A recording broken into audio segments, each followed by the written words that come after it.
उस गांव में एक लड़की थी जिसकी कहानी आज भी मंदिर की दीवारों पर लिखी है, लेकिन कोई पढ़ नहीं पाता क्योंकि वो शब्द आग बन जाते हैं। उसका नाम था चमेली।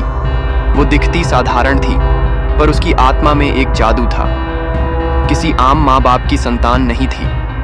वह एक मंदिर की सीढ़ियों पर मिली थी, नवजात शिशु, और उसकी नाभि से रोशनी निकल रही थी।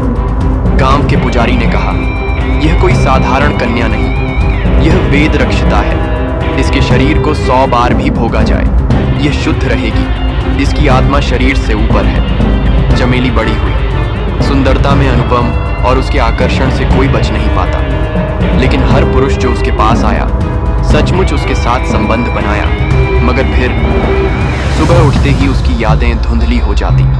वो पुरुष सिर्फ एक बात कह पाता, मैं उसके बहुत पास था, फिर भी जैसे उसे छू भी न सका।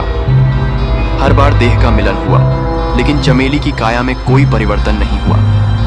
डॉक्टरों ने परीक्षण किया और पाया कि वह अब भी वर्जिन है। डॉक्टर यशवंत, जो साइंस का पक्का आदमी था, उसने कहा, यह सब पाखंड है, मैं उसे खुद परखूंगा।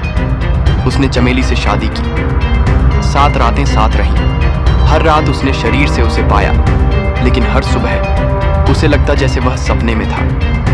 आखिर एक दिन यशवंत ने अपनी आंखों के सामने खुद को वीडियो पर रिकॉर्ड किया और देखा, वो खुद सो रहा था और चमेली किसी ध्यानमग्न अवस्था में आसमान की ओर देख रही थी। और फिर उसकी देह जल की तरह पारदर्शी हो गई थी। चमेली खुद बोली, मैं आत्मा हूँ, शरीर नहीं। मुझे पाया जा सकता है, लेकिन भोगा नहीं जा सकता। जो मुझे वासना से छूता है, उसे मैं सपना दे देती हूँ।